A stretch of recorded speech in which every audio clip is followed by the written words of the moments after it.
अस्सलाम वालेकुम viewers, welcome back to my channel. कैसे हैं आप सब? उम्मीद है आप सब खैरियत से होंगे।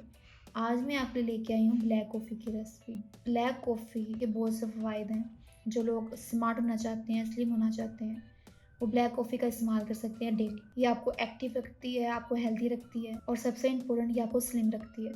ब्लैक कॉफ़ी बहुत ही इंस्टेंट बनती है और इसको बनाना हद से ज़्यादा आसान है। चलें बनाना शुरू करते हैं। और आप मेरे चैनल पर नए हैं तो मेरे चैनल को सब्सक्राइब कीजिए, मेरी वीडियोस को लाइक कीजिए।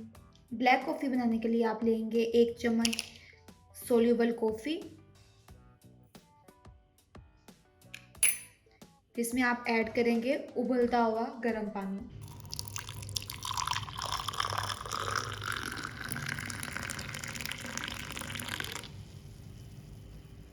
इंस्टेंट ब्लैक कॉफ़ी तैयार है। अगर आप इसमें चाहें तो स्वीटनेस के लिए आप इसमें शुगर ऐड कर सकते हैं या हनी ऐड कर सकते हैं, जो सेहत के लिए बहुत अच्छा है। आपको मेरी वीडियो अच्छी लगी है तो लाइक कीजिए, मेरे चैनल को सब्सक्राइब कीजिए। मिलते हैं अगली वीडियो में। अपना ख्याल रखिएगा। अल्लाह हाफिज़।